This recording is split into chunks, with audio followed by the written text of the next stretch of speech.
Right now I'm downloading Office because भाइले चाहिँ पुरानो version I mean to say like trial version हालेको रहेछ. सो ल्यापटपबाट चाहिँ गएको थियो अनि हिजो अस्तिदेखि हाल्न ट्राई गरेको थिएँ. But I'm very poor at त्यो सफ्टवेयरहरू चलाउन चाहिँ. I know being an architecture student यसै भन अलिकति अनयुजल सुनिन्छ but this is the truth. सफ्टवेयरहरू क्र्याक गर्न चाहिँ मलाई अलिकति आउँदैन. सो त्यो भएर अलिकति टाइम लागिरहेको थियो. अनि आज चाहिँ विकेन्ड, आज शनिबार भइसक्यो but I had nothing to do. So म चाहिँ केही पनि गरिरहेको थिइनँ कि I know I have been postponing जुन गर्नुपर्ने काम थियो द्याट इज प्रपोजल लेख्छु भनेर लागेको थिएँ. But it has been a week since हाम्रो त्यो 9th सेमेस्टरको चाहिँ फाइनल भाइभा सकेको. But I have not done anything के त्यसपछि चाहिँ. सो अलिकति डर पनि लागिरहेको थियो. बट आई थट अफ एकछिन आफूलाई ब्रेक दिन्छु. सो एक हप्ता चाहिँ मैले ब्रेकै लिएँ. एन्ड खाना खाएपछि it was time to wash the dishes. अनि म चाहिँ आफ्नो भाँडा चाहिँ अनि जति पनि जुठो भाँडाहरू छ त्यो चाहिँ माझ्दिन्छु. दो आई डोन्ट डु अरू पकाउनेवालाहरू काम बट यो चाहिँ म गरिदिन सक्छु नि त. So I do this. You know जब जब विकेन्ड आउँछ सो मलाई चाहिँ एकदमै डर लागेर आउँछ कि बिकज विकेन्ड मलाई चाहिँ लाग्छ कि weekend is the symbol that हाम्रो चाहिँ हरेक दिनहरू चाहिँ यत्तिकै बितिरहेको छ जस्तो लाग्छ. एन्ड विकेन्ड आओस् पनि जस्तो लाग्छ, लाइक शनिबार आओस् जस्तो पनि लाग्छ बिकज होलिडे पाइन्छ नि त, ब्रेक पाइन्छ. बट अलिकति डर पनि लागेर आउँछ कि like. And I am such kind of person जसले चाहिँ फ्युचरमा के हुन्छ होला भनेर सोचेर सोचेर सोचेर ओभर थिङ्क गरेर चाहिँ आफूले आफूलाई एकदमै त्यो हुन्छ नि डिप्रेस्ड त नभनौँ तर एकदमै स्याडवाला स्टेटमा चाहिँ लग्छ. सो त्यो भएर विकेन्ड आयो भने चाहिँ मलाई अलिकति टेन्सन चाहिँ हुन्छ. But thankfully I have my siblings here. So अलिअलि भए पनि आफ्नो त्यो थट्सहरूबाट चाहिँ लाइक बाहिर आउन चाहिँ हेल्प गर्छ because of the siblings. And you know I am very very very grateful for having brother and sister like मेरो वरिपरि नै. एन्ड आई वाज लाइक एकदमै स्याड वेन मेरो एकदम मिल्नेवाला दिदी चाहिँ बाहिर जानुभएको थियो. बट देन आई रियलाइज कि I still have my other siblings जोसँग चाहिँ I can share whatever I want to and they are with me. So I am feeling little beet grateful now days. हुन त दिदी बाहिर जुन जानुभएको छ सो उसँग कन्ट्याक्ट नभएको चाहिँ it is more than 2 weeks now. And I have adapted myself to योवाला सिचुएसनमा के लाइक जो मान्छेहरू पनि बाहिर जान्छ नि सो उनीहरूसँग कन्ट्याक्ट भइराख्न is almost like next to impossible जस्तो रहेछ. So yeah I have accepted this. And आज चाहिँ हामीले चाहिँ बाहिर जाने डिसाइड गरेको थियो. बाहिर मिन्स नट लाइक सपिङहरू but to go for a dry picnic टाइपको. एन्ड धेरै भएको थियो म पनि घरबाट यसरी विकेन्डहरूमा चाहिँ बाहिर नगएको. So I was very happy भित्रबाट नै to spend time with myself and with my family. I mean of course they are my family and I am very very very grateful for them. I am saying this time and again and I am not tired of saying this. Like it was a little bit adventurous जस्तो पनि because यो बाटो चाहिँ अलिकति खतरनाक थियो. And I love coming here. So यो ठाउँ चाहिँ मलाई एउटा साथले इन्ट्रोड्युस गरिदिएको थियो. And I just love this ठाउँ बिकज यो डाँडाबाट चाहिँ we can see the whole city.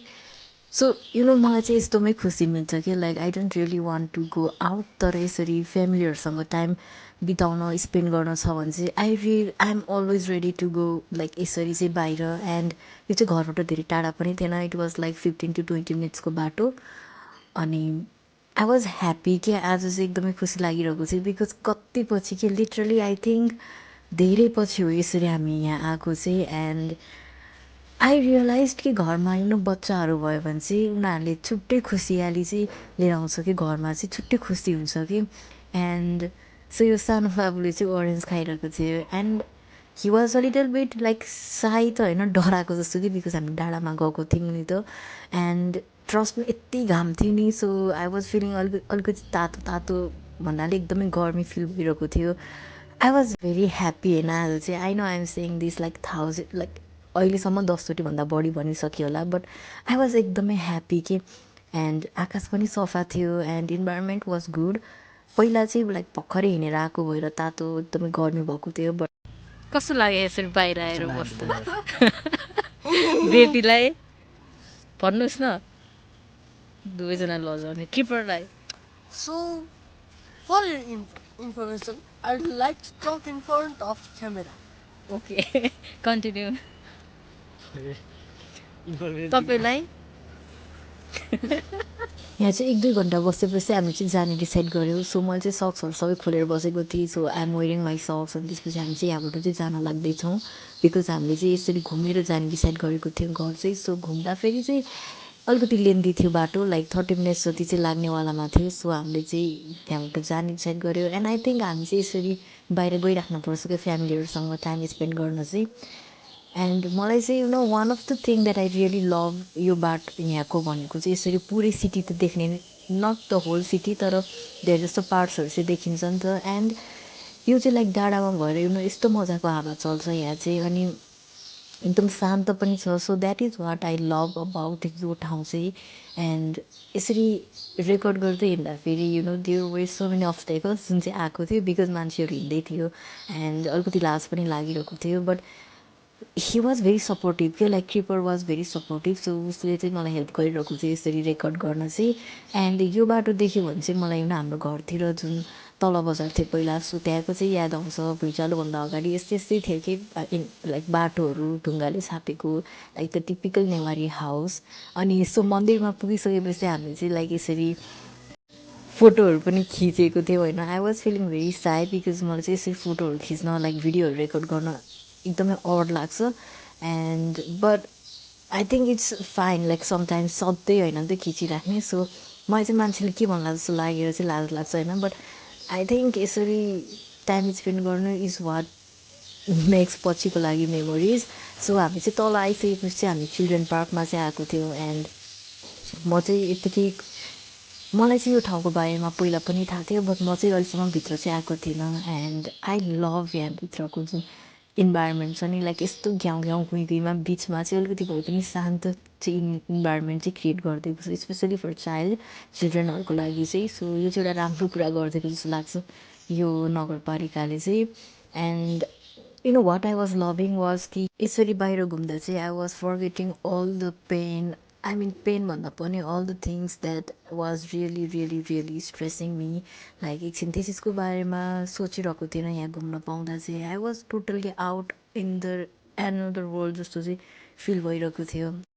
मलाई बच्चाहरू त्यति मन पर्दैन बट आज चाहिँ मजा आइरहेको थियो टु वाच देम प्लेइङ अनि त्यसमा नै खुसी मिलिरहेको थियो। सो यो चाहिँ मलाई एकदमै राम्रो लाग्यो। यो युज मी जुन डस्टबिन चाहिँ छ, सो यो चाहिँ मलाई अलिकति रमाइलो लाग्यो, लाइक अलिकति फन अनि अलिकति क्रिएटिभ लाग्यो। सो बच्चाहरूलाई पनि मजा, उनीहरूलाई पनि बानी बस्छ होला होइन सायद त्यसमा उस गर्दा चाहिँ। And I was chatting with my siblings and आज चाहिँ अर्कै रमाइलो फिल भइरहेको थियो बिकज हामी यसरी धेरै पछि बाहिर गएको थियौँ। एन्ड यस्तो टाइमहरू चाहिँ I really want to capture them. So that was the main reason कि मैले भ्लग सुरु गर्नुको चाहिँ।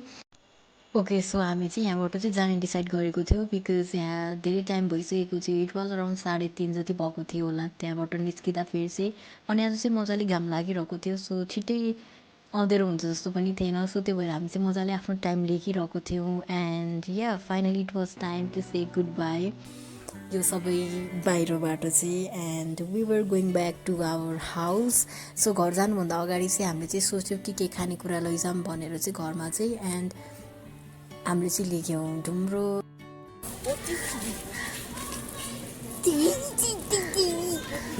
And yeah we are finally back to our house. We were all happy अनि बिकज आज रमाइलो भयो नि त। सो या आई थिङ्क आजको लागि चाहिँ यति नै। And it was a very fun day for me अनि I enjoyed a lot. So with this okay, so this was for today and thank you so much guys for watching my video. If you have come यति तलसम्म